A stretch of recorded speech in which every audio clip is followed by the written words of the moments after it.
श्री राम दोस्तों, राधे राधे। मैं सरोजा शुक्ला अपने YouTube चैनल पर आप सभी का स्वागत करती हूँ और बहुत सुंदर दर्द भरा बेटी विवाह गीत सुनाने जा रहे हैं हम दोनों।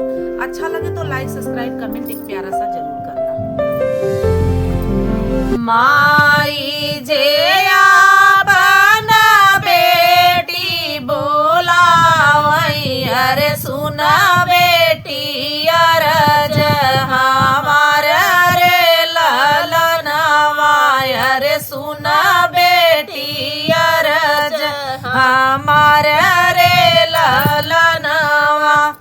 माई जे आपना बेटी बोलावई, अरे सुना बेटी अरज हमार रे ललनवा, अरे सुना बेटी अरज हमार रे ललनवा। जेहि दिन आए बेटी तोहर राजनम भय, होई गाए बजर की रात रे ललनवा, अरे होई गाए बजर की रात रे ललनवा।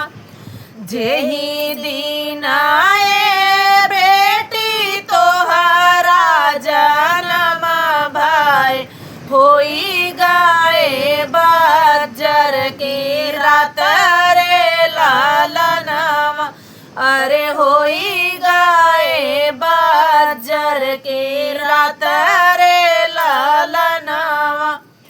सासु ननद घरे दिया नान ले सई, अरे स्वामी न पूछई दिल के बात रे ललनवा, अरे स्वामी न पूछई दिल के बात रे ललनवा।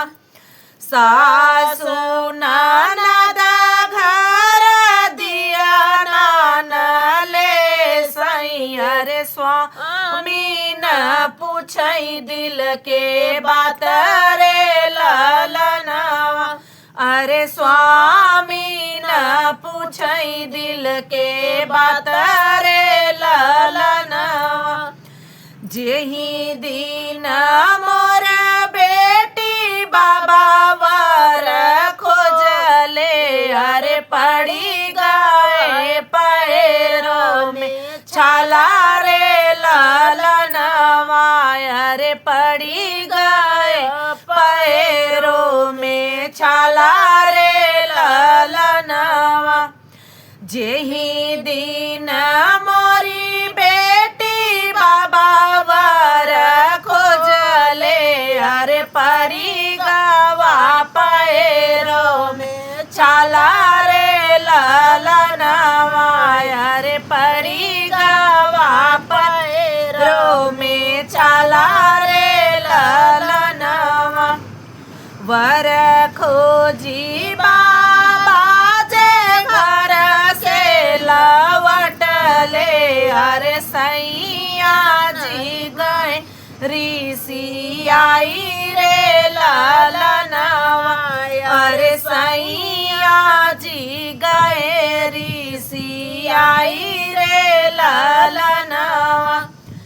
वर खोजी बाबा जे घर से लवटले, अरे सैया जी गए ऋषि आई रे ललनवा, अरे सैया जी गए ऋषि आई रे ललनवा। सासु ननद बेटी मंगल गावई, अरे स्वामी जे देई कन्यादान रे ललनवा, अरे स्वामी जे देई कन्यादान रे ललनवा। सासु ननद बेटी मंगल गावई, अरे स्वामी जे देई कन्या अरे स्वामी जय देई कन्यादान रे ललनवा। तो आप लोगों को गीत अच्छा लगे तो एक प्यारा सा कमेंट जरूर करना और सब्सक्राइब कर लेना।